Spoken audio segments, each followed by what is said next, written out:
The Balderdash Cup. Now, as you know, we'll be voting tonight for the Adventurer of the Year. We vote in the usual manner through applause. So I thought we'd have a little applause warm-up here. If everyone will please raise your hands up and shake it up. Shake it up. Shake, shake, shake. Shaking and shaking and shaking and rest. And shake, shake, shake, shake, shake, shake, shake, rest.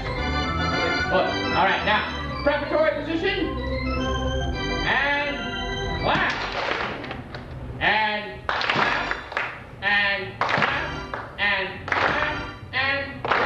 so you have to rest.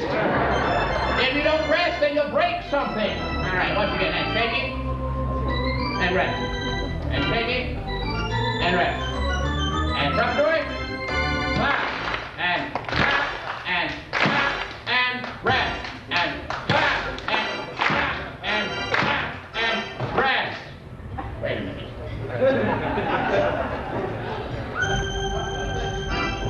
Shaking of hands.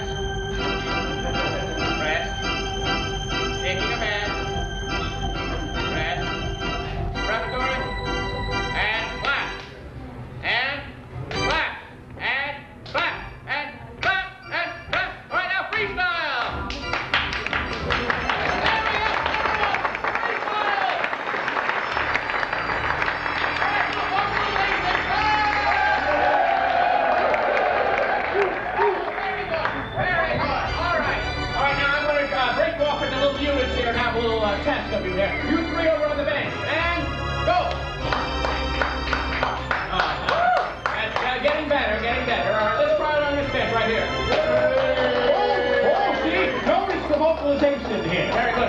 Along the wall over there.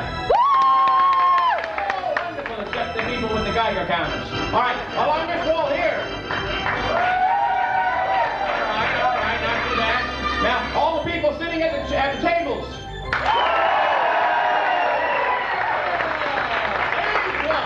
And finally across the bar. Yeah, I thought so. All right, we'll be starting the program in just a few minutes. I want to make sure the back door is locked. I didn't want any other competing members here tonight. Just me. It'll be very easy and very quick. All right? Go ahead. Talk amongst yourselves. I'll be right back. Go on. Talk amongst yourselves. Hi, I'm so-and-so. I'm from la-la-la.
In the spirit box of Zenobia. And now he cheerfully resides inside our club Wurlitzer, here in the organ loft. The organ floor. The newly created organ floor here just this afternoon.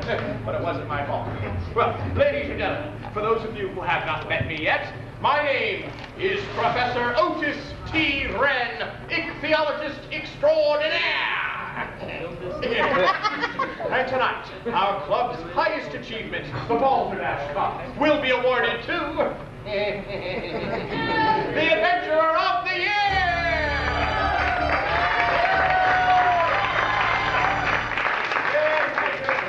But first, in accordance with club traditions, I would like you all now to please rise from your seats and join me in marching in place and singing the official Adventurers Club theme song, Pigeon! Come on, take your feet, women! Walk up here! There you go! And a marching along, we're adventurers, singing a song of adventurers.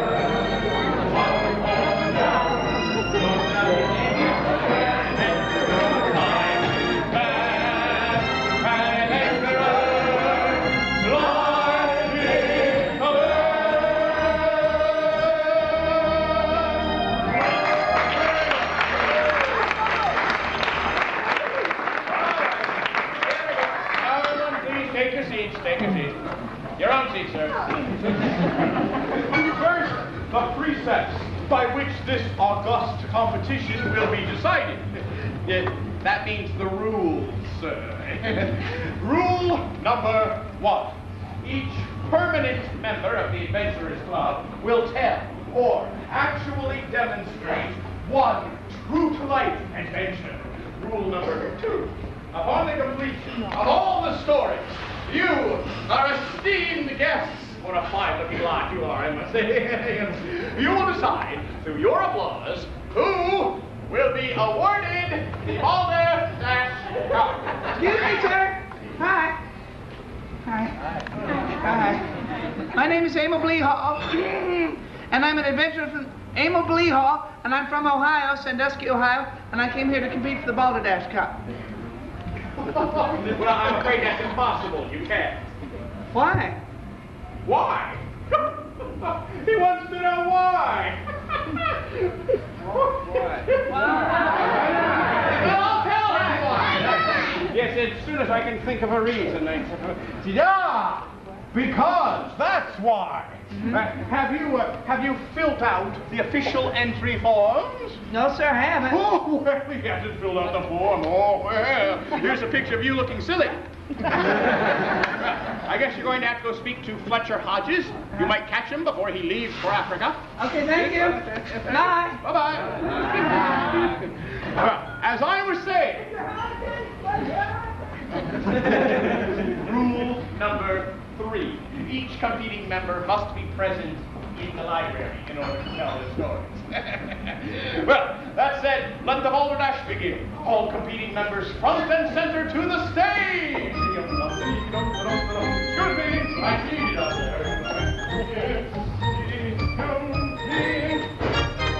What? Am I the only member present? No other competing members? No Sutter Bestwick? No Chilton Thompson?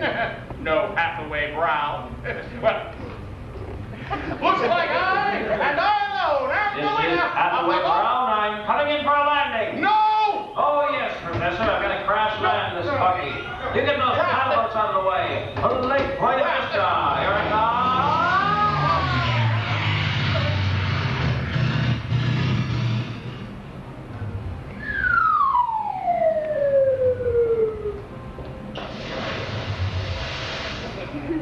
As I was saying, Hello, Professor! you're too late, Brown.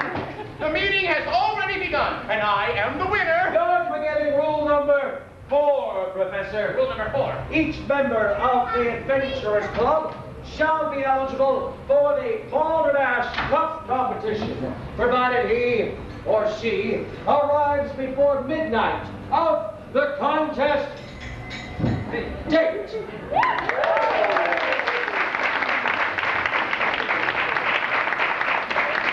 All right, Brown. All right, but I get to go first. Fire when ready, Professor. Oh my God, there's a plane crash outside! Come on! Hold on there. Who lady flat bottom back? We know about the plane crash, the title thing. Oh. And I couldn't find Fletcher Hodges. Oh, well then, why don't you try Sutter Best Sweet? Sutter Best. Okay, thanks. Bye. Bye. Sorry. The tale of Otis T. Ray. I was on an ichthyological expedition to the Bering Strait. My crew and I were attempting to capture the rare black Machira marlina. The what, Professor? A big black fish to you, Brown. I had just cast out my line when all of a sudden I felt a mighty jerk. I thought of you. And all of a sudden, a huge white edifice of ichthyological flesh erupted from the water. In English, Professor? I had a fish on the line and he was not happy. This is another one of your stories about the big one that got away, all right? Well, but that was only the beginning. For you see, a squall had been building. Oh, a squall. Well, it was more like a storm. Storm. A gale, actually. Why not a hurricane? Oh, it was bigger than a hurricane. It was a deluge, equal to the Great Flood. Wet, Professor? Wet! My entire crew was swept overboard as a bolt of lightning split the mast. The rigging came crashing to the deck, and the boat careened out of control and sank to the bottom like a rock.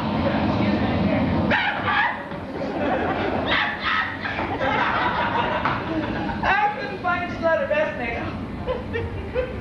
Couldn't find Sutter Best. Try Chilton Thompson! Listerine kills the germs that cause bad breath. Then I clutched my pole, and I held on for dear life as the shark dragged me off the sinking ship and carried me over the wave. Oh, come now, Professor. Many's the time I've water skied in the wake of a great white. But that was only the beginning.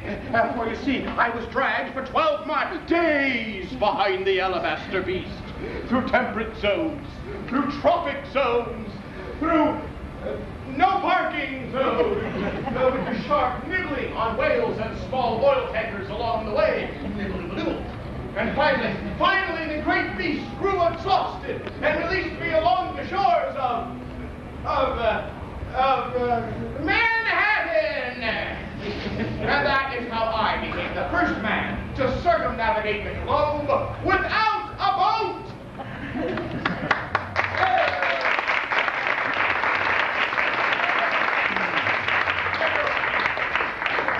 I know I'm wonderful. What happened to the shark, Professor? He became a lawyer! Sounds like Shangri-La to me, Professor. Now let me tell you a tale of real adventure. Couldn't find cattle wishbone. Then you can't compete. What? Am I not right? Hold on there, friend. Say, little adventurer. Yes? Do you have a tale you can prove? Yes, sir, I do. Well, then let your tale be told. Okay, I was at the corner right convention. After me. No, please, wait.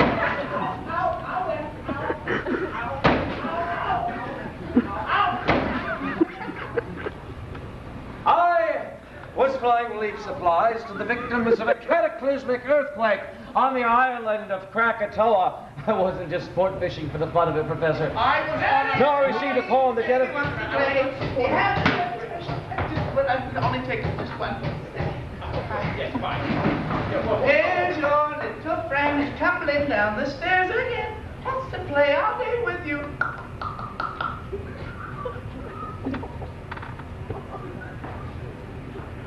He's your teddy bear. You'll play hide and seek. Teddy hides. Now don't you think when you look, he won't be there. Where is Teddy bear?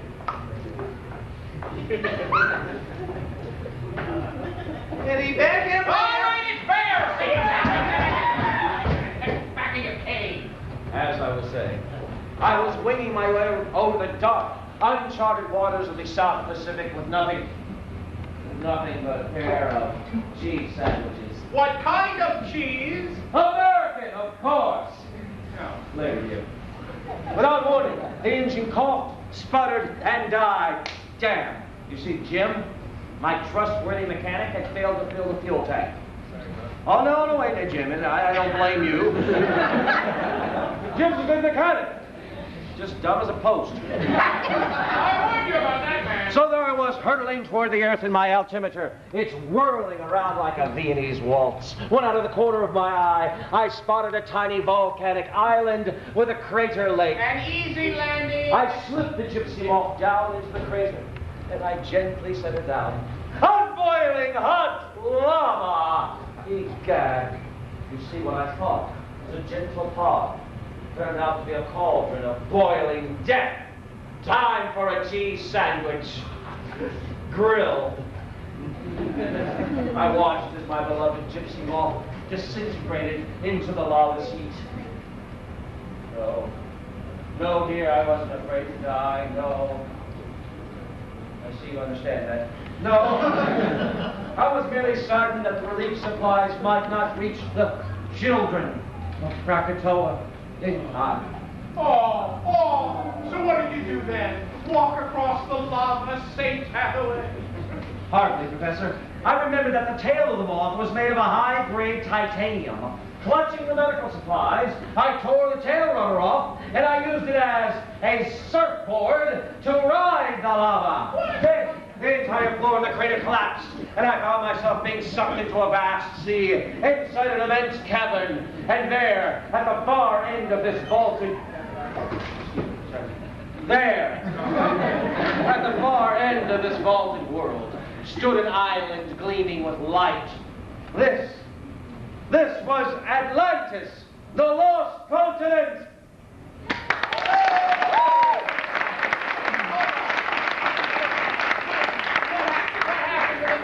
Supplies, Brown. I mailed them! You're lying! You're lying! You have no proof! No proof? No proof! No proof? No proof! No problem. No problem. Here is no proof. A pack of matches from the Atlantis bar and grill? And while we were sitting there at the bar, I happened to meet Amelia Earhart and Will Rogers. They autographed the bar napkin for me. Oh, while we were dancing the tango, Isadora Duncan gave me this rather attractive scarf. Here, ladies, give me a chance to meet her. Would you like to talk? Is it my turn? And what exactly have your adventurous exploits concerned? Pigeons? Pigeons! You said pigeons? Little birdie! No, training the pigeons can be an adventure unmatched for excitement and romance and sheer unvarnished drama. I'm sure, but really now, sir, who here would be interested in a story about pigeons?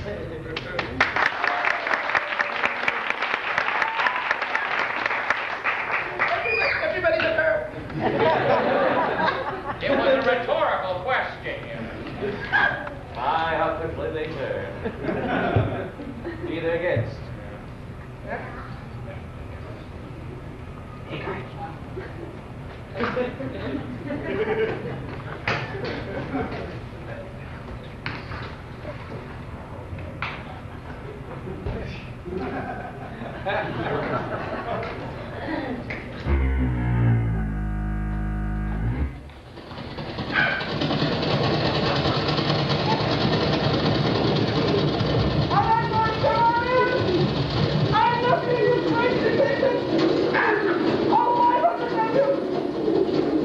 Now, ladies and gentlemen, for our opening number,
more entertaining than training 501-pound pigeons. One 500-pound pigeon, right? Hey, run there! Front and center!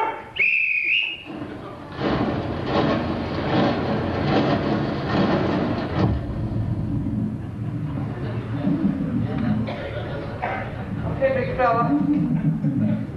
This is your big chance. Whatever you do, don't...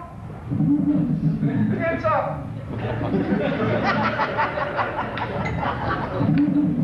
How many is 2 plus 2? Yes.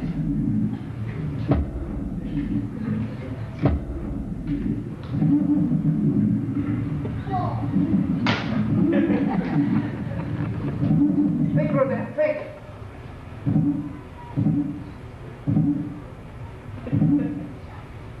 Yes! Thank you, Rodan! Thank you!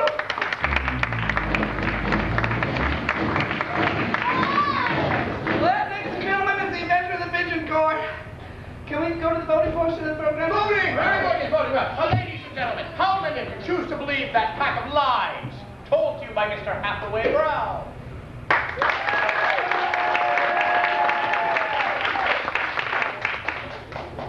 Thank you, ladies.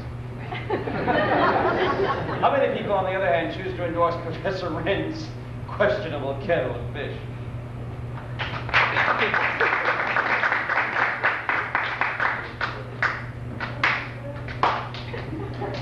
There's some absentee ballots. Yes, there are. I don't think so. I think it was a tie. It was a tie. Yes, and finally... How about a big hand for my pigeons, folks? What do you say?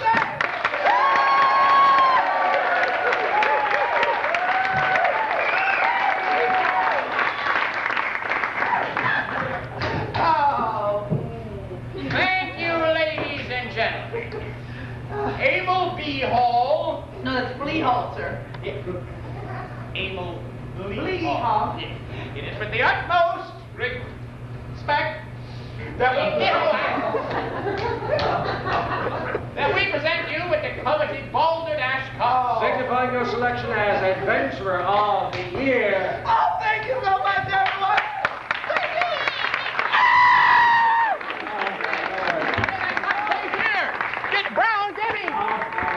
Well, ladies and gentlemen, I want to thank you all for joining us for this year's Balderdash Cup competition, especially those of you who voted for me. And to invite you back here in the library in about 20 minutes. All the club members will be back for the Radiothon talent program here on this stage, so please come back for that. Till then, you can go out and enjoy the rest of the club, but always remember our club's motto. Some days you eat the bear, and some days the bear eats you. But always dress for the hunt. Congaloosh!